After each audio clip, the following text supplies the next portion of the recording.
Hello student, class 12th में आपका topic आज चलेगा विद्युत वाहक बल, विभवांतर और विद्युत अपघटन क्या है और विद्युत अपघटनी सेल क्या है। पहले बात करते हैं कि विद्युत अपघटन क्या होता है। आप कह सकते हैं कि जब हम किसी भी विद्युत अपघट्य के विलयन में, यानी जैसे मैंने बात किया था, कोई भी इलेक्ट्रोलाइट है उसका सॉल्यूशन है, इसका मतलब है कि उसमें वो अपने आयनों में विभक्त हो सकता है और उसमें इलेक्ट्रिसिटी पास करेगी। यानी जब किसी भी विद्युत अपघट्य के विलयन में विद्युत धारा को प्रवाहित करते हैं तो उसमें रासायनिक परिवर्तन होता है। अब वो रासायनिक परिवर्तन होता कैसा, ये कह रहा है कि वह प्रक्रिया जिसमें विद्युत ऊर्जा के प्रभाव से रासायनिक अभिक्रिया होती है। यानी हमने जब सॉल्यूशन में इलेक्ट्रोलाइट का सॉल्यूशन है और उसमें इलेक्ट्रिसिटी पास करवाया तो विद्युत ऊर्जा के कारण यानी इलेक्ट्रिसिटी के कारण रासायनिक इक्वेशन है, रासायनिक अभिक्रियाएं हो रही हैं। तो ये जो आपकी प्रोसेस है वो कहलाता है पूरा इलेक्ट्रोलिसिस, विद्युत अपघटन। ठीक है, और जिसमें विद्युत अपघटन की क्रिया करवाई जाती है उसको कहते हैं विद्युत अपघटनी सेल। जैसा कि मैंने कल के टॉपिक में हम बात किए थे कि एनोड पे क्या होता है, कैथोड पे क्या होता है, इलेक्ट्रोड दोनों होते हैं, किस तरह उसमें आप सेल को पास कराते हो, और स्ट्रॉन्ग इलेक्ट्रोलाइट और वीक इलेक्ट्रोलाइट, इन्हीं की बात हुई थी। क्या होता है कि जो स्ट्रॉन्ग इलेक्ट्रोलाइट होते हैं उनमें भी इलेक्ट्रिसिटी पास करती है और वीक इलेक्ट्रोलाइट होते हैं उनमें भी पास होती है। बट दोनों में डिफरेंट क्या होता है कि जो स्ट्रॉन्ग इलेक्ट्रोलाइट होते हैं उनकी आयनन की मात्रा यानी आयनाइजेशन पावर जो होता है वो ज़्यादा होता है कंपेरिजन टू वीक इलेक्ट्रोलाइट। ठीक है, तो यही बात ये कह रहा है कि ऐसा प्रोसेस होता है कि जब हम लोग इलेक्ट्रिसिटी को अब कदें फ्लो करवाते हैं, यानी उसका जब इफ़ेक्ट पड़ता है इलेक्ट्रोलाइट के सॉल्यूशन में तो केमिकल रिएक्शन होना स्टार्ट हो जाता है। इसी पूरे प्रोसेस को कहा जाता है विद्युत अपघटन, क्योंकि नाम से ही स्पष्ट है कि इसमें कहीं ना कहीं इलेक्ट्रिसिटी का प्रभाव देखने को मिल रहा है और आपका केमिकल जो इक्वेशन है, केमिकल रिएक्शन जो हैं वो प्रक्रियाएं हो रही हैं।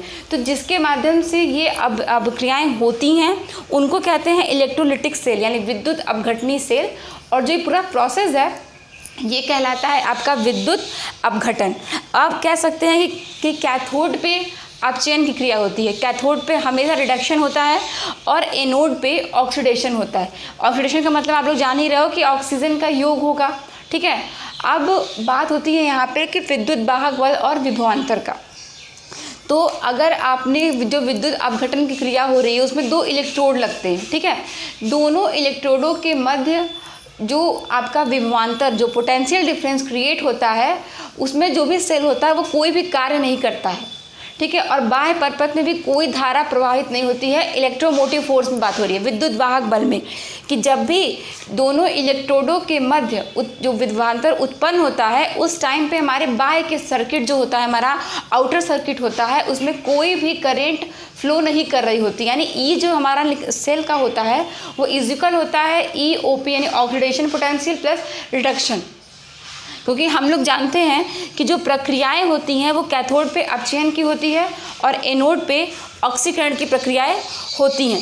क्योंकि जब भी हम बात किए थे फैराडे का विद्युत अपघटन का नियम का और फर्स्ट लॉ और सेकेंड लॉ का, उसमें यही था कि पहला जो हमारा इक्वेशन निकल के आ रहा था W = ZIT, जहाँ पे Z आपका विद्युत रासायनिक तुल्यांक था, I आपका करंट था, T आपका टाइम था। उसी तरह जो दूसरा इक्वेशन हमने पढ़ा था W ∝ E, यानी जो इलेक्ट्रोडों पे जो पदार्थ की मात्रा निक्षेपित हो रही थी, यानी जो हमें रिएक्शन के बाद इलेक्ट्रोडों पे जो अमाउंट ऑफ सबस्टेंस हमको अकर हो रहा था वो प्रोपोर्शनल था E के, यानी इक्विवेलेंट वेट तुल्यांकीय भार के। तो ये वही कह रहा है कि जब भी आप दो इलेक्ट्रोडों के मध्य जब भी विभवांतर उत्पन्न हो रहा है इलेक्ट्रोमोटिव फोर्स में तो बाह्य परिपथ में कोई धारा प्रवाहित नहीं होती है। लेकिन इसके ठीक उल्टा जो विभवांतर होता है हमारा, उसमें जब भी दो इलेक्ट्रोडों के बीच में आपका विभवांतर उत्पन्न होता है तो बाह्य सर्किट में आपका करंट फ्लो कर रहा होता है और इसकी वैल्यू हमेशा इलेक्ट्रोमोटिव फोर्स से कम होती है और इसको वोल्टामीटर से मेज़र करते हैं। तो जो आपका विभवांतर है यह आप कह सकते हो कि इसको आप एक प्रैक्टिकल के थ्रू भी इसको आप ज्ञात कर सकते हो, क्योंकि कहता है कि ये एक प्रयोगात्मक पद है। ठीक है, और वैल्यू जो होती है जैसा कि मैंने बताया कि इलेक्ट्रोमोटिव फोर्स से हमेशा कम होती है। तो जो सेल की बात होती है कि जो आपके इलेक्ट्रोड होते हैं, जो इलेक्ट्रोलाइट सॉल्यूशन में जो होते हैं डीप होते हैं, तो उनमें जो दोनों इलेक्ट्रोड होता है कैथोड और एनोड, उन दोनों के मध्य ये पोटेंशियल डिफरेंस क्रिएट होता है। उसके बात उसके फलस्वरूप आप कह सकते हो कि जब हम बाहर से हीट करते हैं तो या तो इलेक्ट्रिसिटी फ्लो करते हैं तो इफेक्ट ऑफ विद्युत ऊर्जा आप कह सकते हैं इलेक्ट्रिसिटी का प्रभाव होता है और केमिकल रिएक्शन रासायनिक अभिक्रियाएं होने लगती हैं। क्योंकि जो हमारा डिफिनीसन है इलेक्ट्रोड विभव का वो यही कहता है कि जब हम किसी भी धातु के छड़ को उसी के लवण के विलयन में डुबोते हैं, यानी जिंक की रॉड को अगर मैंने लिया और जिंक का ही सोल्यूशन है जिंक सल्फेट उसमें डीप किया तो क्या होता है कि जो हमारी जिंक की रॉड होती है वो जिंक सल्फेट के विलयन के सापेक्ष धनात्मक या ऋणात्मक हो जाती है, लेकिन जिंक की रॉड ऋणात्मक होती है और उसे ऋणात्मक चिन्ह को आप कह सकते हैं जो ऋणात्मक चार्ज होता है उसको बैलेंस करने के लिए जिंक की रॉड के चारों तरफ एक लेयर पॉजिटिव बन जाती है, ठीक है, जिससे हमारा माइनस चार्ज और प्लस चार्ज बैलेंस होता है और इन्हीं के फलस्वरूप दोनों के बीच में यानी रॉड के बीच में और सॉल्यूशन के बीच में एक विभवांतर क्रिएट होता है जिसको आप लोग कहते हैं कि इलेक्ट्रोड पोटेंशियल है, ठीक है।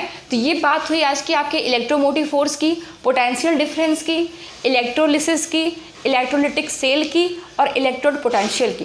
तो इस चीज़ को आप नोट कर लीजिए। अब नेक्स्ट टॉपिक पे आपके नेक्स्ट क्लास में चर्चा होगी।